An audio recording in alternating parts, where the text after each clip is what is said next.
ಯುಎಸ್ನಲ್ಲಿ ಮುಂದುವರೆದ ಅಕ್ರಮ ವಲಸಿಗರ ಗಡಿಪಾರು. ಅರ್ಧ ಬದುಕು ಅಮೆರಿಕದಲ್ಲೇ ಕಳೆದರೂ ಉಳಿಗಾಲವಿಲ್ಲ. ವಿಜಯ ಕರ್ನಾಟಕ ಇಂಟರ್ನ್ಯಾಷನಲ್ ಯೂಟ್ಯೂಬ್ ಚಾನೆಲ್ಗೆ ಸ್ವಾಗತ. ನಾನು ಶಂಕರ್ ಹೆತ್ತೂರ್.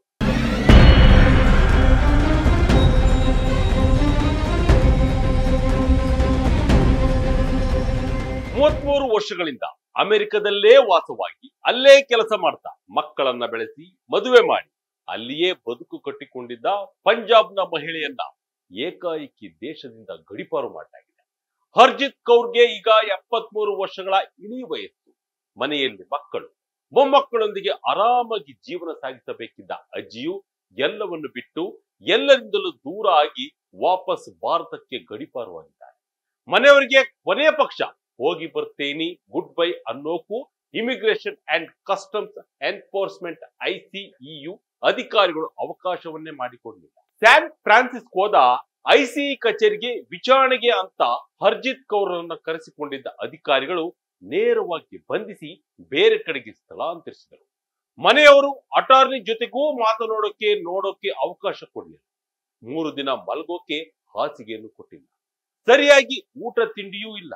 ಮಾತ್ರೆ ನುಂಗಲು ನೀರು ಕೇಳಿದ್ರೆ ಮಂಜಿನ ಗಡ್ಡೆಯನ್ನ ತಟ್ಟೆಯಲ್ಲಿ ತಂದು ಮುಂದಿಟ್ಟರು. 30ಕ್ಕೂ ಹೆಚ್ಚು ವರ್ಷಗಳ ಅಮೆರಿಕದ ಬದುಕಿನಲ್ಲಿ ಯಾವತ್ತಿಗೂ ಇಂತಹ ಸ್ಥಿತಿ ಎದುರಾಗಿರಲಿಲ್ಲ. ಈಗ ಆ ಹಿರಿಯ ಜೀವ ಎಲ್ಲವನ್ನು ಕಳೆದುಕೊಂಡಿದೆ. ಇಂತಹ ಸ್ಥಿತಿಯಲ್ಲಿ ನಾನು ಬದುಕಿ ಇರೋದಾದ್ರೂ ಯಾಕೆ ಅಂತ ಪ್ರಶ್ನೆ ಮಾಡಿಕೊಂಡು ಕಣ್ಣೀರಾಗಿದ್ದಾರೆ. 16 ವರ್ಷಗಳಿಂದ ಅಮೆರಿಕದಲ್ಲಿ ಆಶ್ರಯ ಕೋರಿ ಲಕ್ಷಾಂತರ ಜನರು ಗಡಿದಾಟಿ ಬರುತ್ತಲೇ ಇದ್ದಾರೆ. ವಲಸೆಗೆ ಸಂಬಂಧಿಸಿದ ವಿಚಾರಣೆಗಳನ್ನು ನಡೆಸುವ ಕೋರ್ಟ್ಗಳಲ್ಲಿ ಸುಮಾರು 37 ಲಕ್ಷಕ್ಕೂ ಹೆಚ್ಚು ಪ್ರಕರಣಗಳು ಬಾಕಿ ಉಳಿದಿವೆ. ಹರ್ಜಿತ್ ಕೌರ್ ಕೂಡ ಆಶ್ರಯ ಕೋರಿ ಸಲ್ಲಿಸಿದ ಅರ್ಜಿಯು 2012ರಲ್ಲಿ ತಿರಸ್ಕೃತಗೊಂಡಿತ್ತು. ಆದರೆ ಬಟ್ಟೆಯ ಅಂಗಡಿಗಳಲ್ಲಿ ಕೆಲಸ ಮಾಡುತ್ತಿದ್ದ ಹರ್ಜಿತ್ ಕೌರ್ ಪ್ರತಿ 6 ತಿಂಗಳಿಗೆ ಒಮ್ಮೆ ಇಮಿಗ್ರೇಷನ್ ಅಂಡ್ ಕಸ್ಟಮ್ ಎನ್ಫೋರ್ಸ್ಮೆಂಟ್ ಕಚೇರಿಗೆ ಹೋಗಿ ವಿಚಾರಣೆ ಎದುರಿಸಿ ಅನುಮತಿ ಪಡೆದು ವಾಪಸ್ ಬರ್ತಿದ್ರು. ಆದರೆ ಈ ಬಾರಿ ಅವರನ್ನ ಅಧಿಕಾರಿಗಳು ನೇರವಾಗಿ ಬಂಧಿಸಿದರು. ಕೈಕೋಳ ಹಾಕಿ ಅಕ್ರಮ ವಲಸಿಗರನ್ನ ಕೂಡಿ ಹಾಕಿದ್ದ ಕೇಂದ್ರಕ್ಕೆ ಕಳುಹಿಸಲಾಗಿದೆ. ಕಾನೂನಿನ ಎಲ್ಲಾ ನಿಯಮಗಳನ್ನ ಪಾಲಿಸಿದ್ದರೂ ಗೌರವದಿಂದ ಬದುಕಿದ್ದರು. ಅವರಿಗೆ ಸಿಕ್ಕಿದ ಪ್ರತಿಫಲ ಮಾತ್ರ ನೋವು ಮತ್ತು ಅವಮಾನ. 73 ವರ್ಷದ ಹರ್ಜಿತ್ ಕೌರ್ ಸ್ಯಾನ್ ಫ್ರಾನ್ಸಿಸ್ಕೋದ ಬೇ ಏರಿಯಾದಲ್ಲಿ ಸುಮಾರು 33 ವರ್ಷಗಳಿಂದ ವಾಸವಾಗಿದ್ದರು. ಪತಿ ಸುಖ್ವಿಂದರ್ ಸಿಂಗ್ ನಿಧನರಾದ ನಂತರ 1992ರಲ್ಲಿ ತಮ್ಮ 2 ಮಕ್ಕಳೊಂದಿಗೆ ಅಮೆರಿಕಕ್ಕೆ ಪ್ರವೇಶಿಸಿದರು.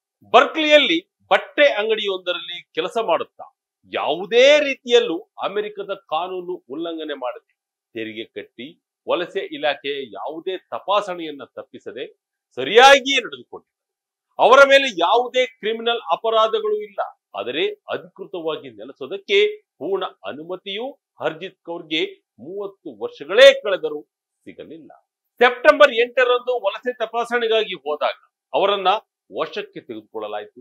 ಆಶ್ರಯಕ್ಕಾಗಿ ಸಲ್ಲಿಸಿದ್ದ ಅವರ ಅರ್ಜಿಗಳು ತಿರಸ್ಕೃತಗೊಂಡಿದ್ದವು. ಕೊನೆಯ ಅರ್ಜಿ 2012ರಲ್ಲಿ ತಿರಸ್ಕರಿಸಲ್ಪಟ್ಟಿತ್ತು. 30ಕ್ಕೂ ಹೆಚ್ಚು ವರ್ಷಗಳು ಒಂದೇ ಕಡೆ ಬದುಕಿ ಇದ್ದಕ್ಕಿದ್ದಂತೆ ಬಂಧಿಸಿ ಈ ರೀತಿ ಗಡಿಪಾರು ಮಾಡಿದರೆ ಇಂತಹ ಪರಿಸ್ಥಿತಿಯಲ್ಲಿ ಬದುಕಬಾರದು, ಸಾಯುವುದೇ ಉತ್ತಮ ಅಂತ ಹರ್ಜಿತ್ ಕೌರ್ ನೋವಿನಿಂದ ಹೇಳಿದ್ದಾರೆ. ಚಾರ್ಟರ್ ಫ್ಲೈಟ್ನಲ್ಲಿ ದಿಲ್ಲಿಗೆ ಗಡಿಪಾರು. ಅಕ್ರಮ ವಲಸಿಗರಲ್ಲಿ ಪಂಜಾಬ್ನವರೇ ಹೆಚ್ಚು. ಮೊದಲಿಗೆ ಹರ್ಜಿತ್ ಕೌರ್ರನ್ನ ಬೇಕರ್ಸ್ ಫೀಲ್ಡ್ ನ ಮೇಸಾ ವರ್ಡೆ ICE ಪ್ರೊಸೆಸಿಂಗ್ ಸೆಂಟರ್ಗೆ ಸ್ಥಳಾಂತರಿಸಲಾಗಿತ್ತು.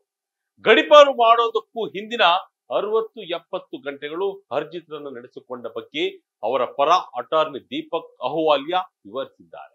ಇನ್ಸ್ಟಾಗ್ರಾಮ್ ಸೇರಿದಂತೆ ಸಾಮಾಜಿಕ ಮಾಧ್ಯಮಗಳಲ್ಲಿ ಅವರ ಬಗ್ಗೆ ವಿವರ ಹಂಚಿಕೊಂಡಿದ್ದಾರೆ. ಹರ್ಜಿತ್ ಕೌರ್ಗೆ 2 ಮಂಡಿಗಳ ಶಸ್ತ್ರಚಿಕಿತ್ಸೆಯಾಗಿದೆ. ಅವರು ಕೆಳಗೆ ಕೂರಲು ಆಗುವುದಿಲ್ಲ. ಆದರೆ ಅವರಿಗೆ ಮಲಗಲು ಹಾಸಿಗೆಯನ್ನು ಸಹ ಕೊಟ್ಟಿರಲಿಲ್ಲ. ಕಾಂಕ್ರೀಟ್ ಬೆಂಚ್ ಇರುವ ಒಂದು ರೂಮ್ ನಲ್ಲಿ ಇರಿಸಲಾಗಿತ್ತು. ಒಂದು ಕಂಬಳಿ ಕೊಟ್ಟು ನೆಲದ ಮೇಲೆ ಮಲಗುವಂತೆ ಸೂಚಿಸಲಾಗಿತ್ತು. ಕಷ್ಟಪಟ್ಟು ಮಲಗಿದರೆ ಮತ್ತೆ ಏಳುವುದು ಕೂಡ ಅವರಿಗೆ ಕಷ್ಟವಾಗುತ್ತಿತ್ತು.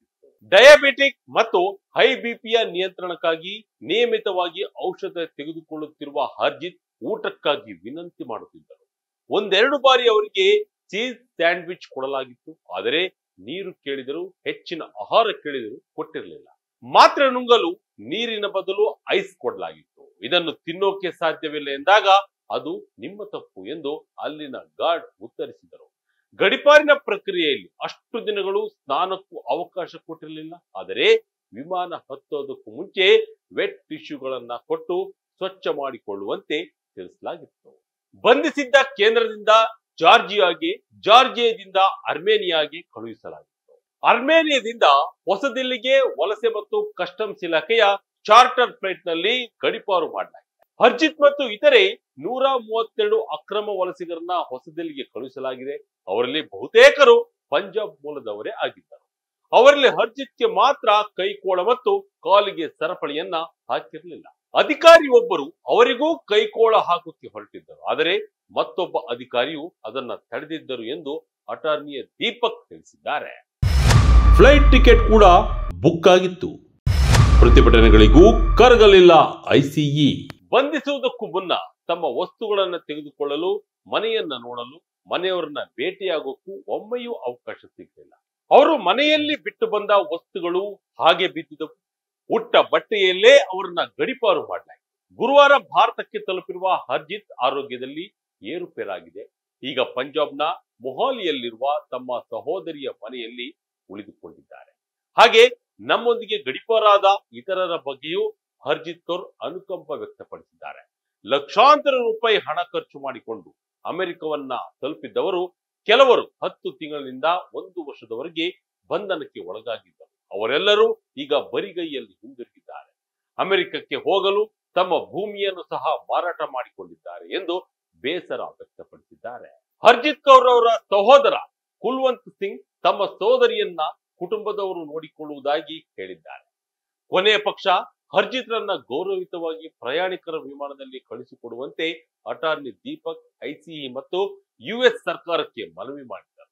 ಟ್ರಾವೆಲ್ ಡಾಕ್ಯುಮೆಂಟ್ ಗಳನ್ನ ಪಡೆದು ಭಾರತಕ್ಕೆ ವಿಮಾನದ ಟಿಕೆಟ್ ಅನ್ನ ಬುಕ್ ಮಾಡಿ ಸಲ್ಲಿಸಲಾಗಿತ್ತು. ಕನಿಷ್ಠ 1 ದಿನವಾದರೂ ಅವರನ್ನ ಬಿಡುಗಡೆ ಮಾಡಿ ಅವರು ತಮ್ಮ ವಸ್ತುಗಳನ್ನ ತೆಗೆದುಕೊಳ್ಳಲು ಹಾಗೂ ಕುಟುಂಬದವರನ್ನ ಭೇಟಿಯಾಗಿ ಹೊರಡಲು ಅವಕಾಶ ಕೊಡುವಂತೆ ಕೋರಲಾಗಿತ್ತು. ಸೋಮವಾರ ಸ್ಯಾನ್ ಫ್ರಾನ್ಸಿಸ್ಕೋದಿಂದ ಹೊರಡಲು ಟಿಕೆಟ್ ಖರೀದಿಸಲಾಗಿತ್ತು. ಆದರೆ ಐಸಿಇ ಅಧಿಕಾರಿಗಳಿಂದ ಯಾವುದೇ ಪ್ರತಿಕ್ರಿಯೆಯೂ ಬರಲಿಲ್ಲ. ಯಾರಿಗೂ ತಿಳಿಸದಂತೆ ಹರ್ಜಿತ್ರನ್ನ ಲಾಸ್ ಏಂಜಲೀಸ್ ನಿಂದ ಕೇಂದ್ರಕ್ಕೆ ಸ್ಥಳಾಂತರಿಸಲಾಯಿತು. ಹರ್ಜಿತ್ರನ್ನ ಬಿಡುಗಡೆ ಮಾಡುವಂತೆ ಸಾಮಾಜಿಕ ಮಾಧ್ಯಮಗಳಲ್ಲಿ ಅಭಿಯಾನಗಳು ಹಾಗೂ ಐಸಿಇ ಕಚೇರಿಯ ಮುಂದೆ ಸಿಖ್ ಸಮುದಾಯದವರಿಂದ ಪ್ರತಿಭಟನೆಗಳು ನಡೆದವು. ಆದರೆ ಯಾವುದಕ್ಕೂ ಐಸಿಇ ಅಧಿಕಾರಿಗಳ ಮನಸ್ಸು ಕರಗಲಿಲ್ಲ. ಅಮಾನವೀಯವಾಗಿ ನಡೆದುಕೊಂಡು ಅವರನ್ನ ಗಡಿಪಾರು ಮಾಡಲಾಯಿತು. ಹಿರಿಯ ನಾಗರಿಕರಾದರೂ, ಕ್ರಿಮಿನಲ್ ಹಿನ್ನೆಲೆ ಇಲ್ಲದಿದ್ರು, ಯಾವುದೇ ಅನ್ಯಾಯ ಮಾಡದಿದ್ರು ಅಮೆರಿಕದಲ್ಲಿ ಸೂಕ್ತ ದಾಖಲೆಗಳು ಇಲ್ಲದೆ ಬದುಕುವುದು ಅಸಾಧ್ಯ ಅನ್ನೋದಕ್ಕೂ ಇದೊಂದು ಉದಾಹರಣೆ ಆಗಿದೆ. ಹಾಗೆ ಅಕ್ರಮವಾಗಿ ಅಮೆರಿಕಕ್ಕೆ ಪ್ರವೇಶ ಮಾಡೋರಿಗೂ ಇದೊಂದು ಎಚ್ಚರಿಕೆಯ ಗಂಟೆಯಾಗಿದೆ. ಇದಾಗಿತ್ತು ಈ ಕ್ಷಣದ ಇಂಟ್ರೆಸ್ಟಿಂಗ್ ಸ್ಟೋರಿ. ಇದೇ ರೀತಿಯ ಸ್ಟೋರಿಗಾಗಿ Vijaya Karnataka international YouTube channel, Facebook channel follow ಮಾಡ್ತಾ ಇರಿ. ಧನ್ಯವಾದಗಳು.